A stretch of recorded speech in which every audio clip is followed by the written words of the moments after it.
ನಮಸ್ಕಾರ. ಭಾರತ ವಿರುದ್ಧ ವಿಶ್ವಕಪ್ನ ಫೈನಲ್ ಸೋತು ನ್ಯೂಜಿಲೆಂಡ್ ತಲುಪಿದ ಬಳಿಕ ಅತ್ತರು ಮಿಚೆಲ್ ಸ್ಯಾಂಟ್ನರ್ ನಂತರ ನೀಡಿದರು ದೊಡ್ಡ ಹೇಳಿಕೆ. ಭಾರತದ ಕುರಿತು ಹೇಳಿದ್ದನ್ನ ಕೇಳಿದರೆ ನೀವು ಕೂಡ ಸಲ್ಯೂಟ್ ಮಾಡ್ತೀರಾ. ಹಾಗಾದರೆ ಸುದ್ದಿಯ ಕಂಪ್ಲೀಟ್ ಮಾಹಿತಿ ಏನು ಎನ್ನುವುದನ್ನ ಈ ವಿಡಿಯೋದಲ್ಲಿ ತಿಳಿಸ್ಕೊಡ್ತಾ ಹೋಗ್ತೀನಿ, ಆದ್ದರಿಂದ ಕೊನೆವರೆಗೂ ನೋಡಿ. ಆದರೆ ಅದಕ್ಕಿಂತಲೂ ಮುನ್ನ ನಿಮ್ಗೇನನ್ಸುತ್ತೆ, ಟೀಮ್ ಇಂಡಿಯಾ ನಿಜವಾದ ವಿಶ್ವದ ನಂಬರ್ 1 ತಂಡ ಹೌದೋ ಅಥವಾ ಇಲ್ಲವೋ ಎನ್ನುವುದನ್ನ ಯಸ್ ಅಥವಾ ನೋ ಎಂದು ಕಮೆಂಟ್ ಮಾಡುವ ಮೂಲಕ ತಪ್ಪದೇ ತಿಳಿಸಿ. ಹೌದು, ಮಾರ್ಚ್ 8ರಂದು ನರೇಂದ್ರ ಮೋದಿ ಸ್ಟೇಡಿಯಂನಲ್ಲಿ ನಡೆದ ಐತಿಹಾಸಿಕ ಟಿ20 ವಿಶ್ವಕಪ್ನ ಫೈನಲ್ ಪಂದ್ಯದಲ್ಲಿ ನ್ಯೂಜಿಲೆಂಡ್ ತಂಡ ಸೋತಿದೆ. ಇದರೊಂದಿಗೆ ಟಿ20 ವಿಶ್ವಕಪ್ ನ ಚೊಚ್ಚಲ ಬಾರಿಗೆ ಎತ್ತಿ ಹಿಡಿಯಬೇಕೆನ್ನುವ ಕಿವೀಸ್ಗಳ ಕನಸು ಭಗ್ನಗೊಂಡಿದೆ ಸ್ನೇಹಿತರೆ. ಅತ್ತ ಈ ಪಂದ್ಯದಲ್ಲಿ ಗೆಲುವು ದಾಖಲಿಸುವ ಮೂಲಕ ಟೀಮ್ ಇಂಡಿಯಾ ಹೊಸ ಚರಿತ್ರೆಯನ್ನೇ ಸೃಷ್ಟಿಸಿದೆ.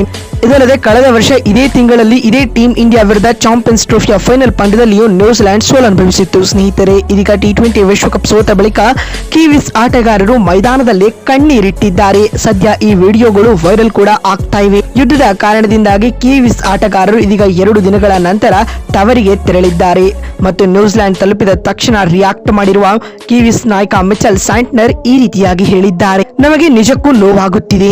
ಯಾವಾಗ ನಾವು ಅಹಮದಾಬಾದ್ನ ವಿಶಾಲ ನರೇಂದ್ರ ಮೋದಿ ಸ್ಟೇಡಿಯಂನಲ್ಲಿ ಇಳಿದಾಗ ನಮ್ಮ ಕಣ್ಣಲ್ಲಿ ಒಂದು ಭರವಸೆ ಇತ್ತು ಮತ್ತು ನಾವು ಇತಿಹಾಸ ಸೃಷ್ಟಿಸುವ ಕೊನೆಯ ಹಂತದಲ್ಲಿ ಇದ್ದೆವು. ಆದರೆ ಪಂದ್ಯ ಮುಂದುವರೆದಂತೆ ಆಟವು ರೋಚಕತೆಯನ್ನ ಹೆಚ್ಚಿಸಿತು. ಅಲ್ಲಿ ನಮಗೆ ಅರ್ಥವಾಯಿತು, ನಾವು ಕೇವಲ ಭಾರತದ 11 ಆಟಗಾರರ ವಿರುದ್ಧ ಅಲ್ಲ, ಬದಲಾಗಿ ಭಾರತದ ಈ ಅಭೇದ್ಯ ಕೋಟೆಯ ವಿರುದ್ಧ ಸೆಣಸಾಟವನ್ನ ನಡೆಸಲಿದ್ದೇವೆ. ಇದನ್ನ ಮುರಿಯುವುದು ಅಸಾಧ್ಯ ಎಂದು ತಿಳಿದಿತ್ತು ಎಂದು ಮಿಚೆಲ್ ಸ್ಯಾಂಟ್ನರ್ ಹೇಳಿದ್ದಾರೆ. ಮತ್ತು ಮಾತು ಮುಂದುವರಿಸಿದ ಅವರು, ಸೂರ್ಯಕುಮಾರ್ ಯಾದವ್ ಅವರ ಕ್ಯಾಪ್ಟನ್ಸಿ ಬಗ್ಗೆ ಮಾತನಾಡಿದ ಅವರು ಈ ರೀತಿಯಾಗಿ ಹೇಳಿದ್ದಾರೆ. ಕ್ರಿಕೆಟ್ನಲ್ಲಿ ಸೋಲುವುದು ಯಾವಾಗಲೂ ನೋವು ತರುತ್ತದೆ. ಅಂತಹದರಲ್ಲಿ ವಿಶ್ವಕಪ್ನಂತಹ ಫೈನಲ್ ಮ್ಯಾಚ್ನಲ್ಲಿ ಸೋಲುವುದು ನಿಮ್ಮ ಮನಸ್ಥಿತಿಯನ್ನ ಮುರಿಯುತ್ತದೆ ಎಂದು ಹೇಳಿದರು. ಹಾಗೂ ಭಾರತೀಯರು ಆಡಿದ ವಿಶ್ವದರ್ಜೆಯ ಕ್ರಿಕೆಟ್ ನಮಗೆ ಸೋಲು ನೀಡಿದೆ. ಫೈನಲ್ ನಂತಹ ದೊಡ್ಡ ಮ್ಯಾಚ್ನಲ್ಲಿ ಅವರು ತೋರಿದ ಸಂಯಮ, ಶಿಸ್ತು ನಮ್ಮನ್ನ ಮೂಕ ವಿಸ್ಮಿತರನ್ನಾಗಿಸಿತ್ತು ಎಂದು ಮಿಚೆಲ್ ಸ್ಯಾಂಟ್ನರ್ ಹೇಳಿದ್ದಾರೆ. ಹಾಗೂ ಮಾತು ಮುಂದುವರಿಸಿದ ಅವರು, ಗೆದ್ದು ಸಂಭ್ರಮದಲ್ಲಿದ್ದ ಭಾರತೀಯ ಆಟಗಾರರು ನಮ್ಮ ನೋವನ್ನ ಮರೆಸಿದರು. ಅವರ ಈ ವ್ಯಕ್ತಿತ್ವವು ನಮ್ಮ ಮನಸ್ಸನ್ನ ಗೆದ್ದಿದೆ. ಇದರಿಂದ ಅವರು ನಿಜವಾದ ವಿಶ್ವವಿಜೇತ ತಂಡ ಎಂದು ಪ್ರೂವ್ ಮಾಡಿದರು ಎಂದು ಸ್ಯಾಂಟ್ನರ್ ಹೇಳಿದ್ದಾರೆ.